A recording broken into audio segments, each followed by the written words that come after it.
And let me state my position clearly. I have not the slightest problem in Thabo Mbeki being Prime Minister of my country, or my president. I mean, I have problems with him as a person. But I have no problem in being Prime Minister. Some of us are saying in this discussion is take what may be what has been called a quantum leap. Imagine yourself outside of these current processes of white politics. Yes. Now, imagine a situation where Van Zyl Slabbert stands, he joins the ANC. I hope one day he will do that.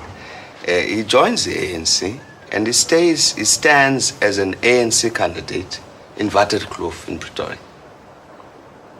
He's white, he's Afrikaner, and he says to this constituency, we want a non-racial and a democratic South Africa. We want a South Africa where you'll have the right to use your Afrikaans language. You'll have the right to belong to the Dutch Reformed Church. Nobody's going to despise you. Nobody's going to nationalize your house.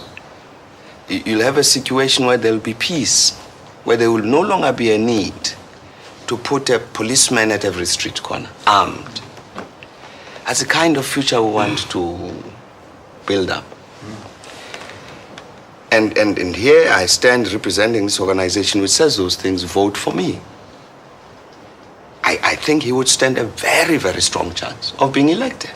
What I'm thinking is, how do we get to that at that stage? It could be that you through various means, get the government to the negotiating table, and they say, okay, we form a government which is genuinely democratic. That could be. It could also be that it wouldn't come about that way, and that we could then see, but how can we then win acceptance for you coming into the country? Just take the question of history teaching in syllabus. Wouldn't it be better, wouldn't it be easier for whites if whites could feel, okay, we've got these whites still in control of state schools, or you could be semi-private schools, and that they rather sort of preside over the transition where we change the history so that whites don't get quite a quick shock. They say, oh, hell, I never knew such a history existed. Maybe the best thing for our country, maybe the best thing is that the quantum leap that Thabo is speaking about needs to have our people catapulted into it. Herman, look. What has been wrong with South African history is not that all the heroes were white and all the villains are black. What was wrong with South African history is that it was falsified. I mean, the very notion that South African history commences with the landing of Jan van Riebeeck, I mean, that is a falsification. You see, now if you start from that premise, you are bound to end up with that sort of lie, you see, which is in the history books. I'll never forget the first time I went to the Kango Caves.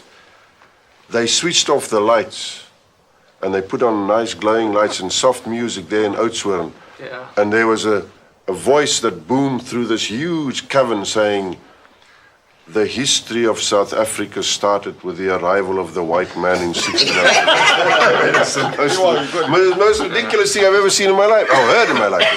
But you see, that is what the average young Afrikaner is conditioned to, that you are not part of his history.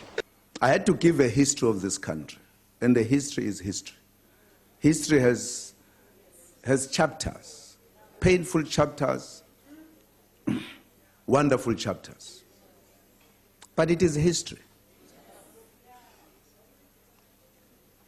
When I said, when Jan van Riebeeck landed in the Western Cape, our problems began. Is a historic fact.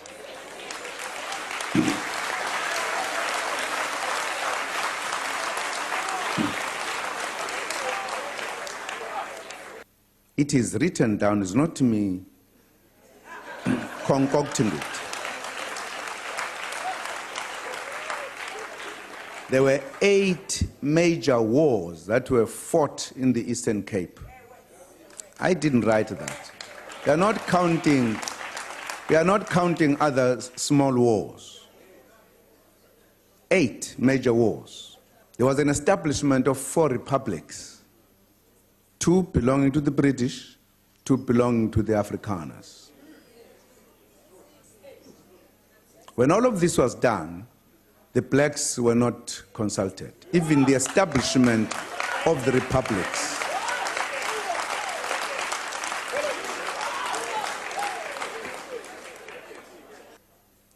We did not want to fight. We wanted to be part of the process to govern this country.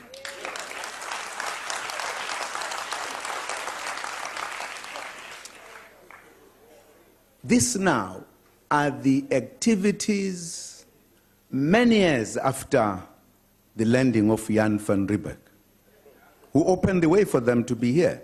You see, for instance, Herman says, I mean, what are we going to do now? History at the moment has got white heroes. The future history will have black heroes. You see, again, it's taking, as I'm saying, this frozen racist past. There are white heroes. There are very many white heroes. Afrikaner white heroes. And there are black villains. And there are tremendous black villains. I know some of them. And they must appear as villains. And that's the context in which this future has got to operate. Does the real resistance to change not lie in the civil service?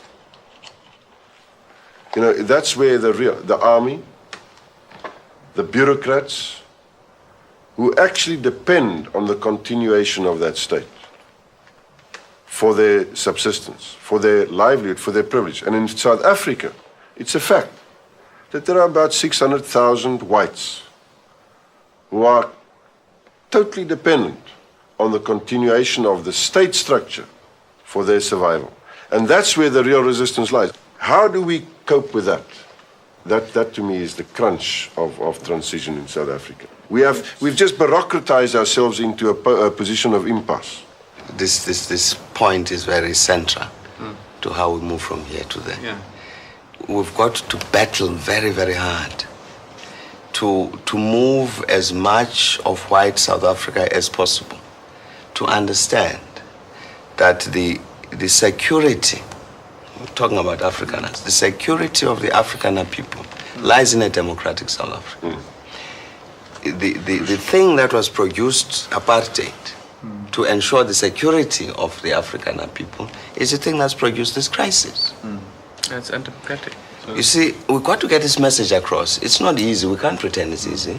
It's very difficult. We've got an opposing force which is going to resist this. But it's a very important process of how we get from here to there, to get white South Africa to understand that they've got a place in this future, and that even in terms of self-interest, you know, let's have democracy.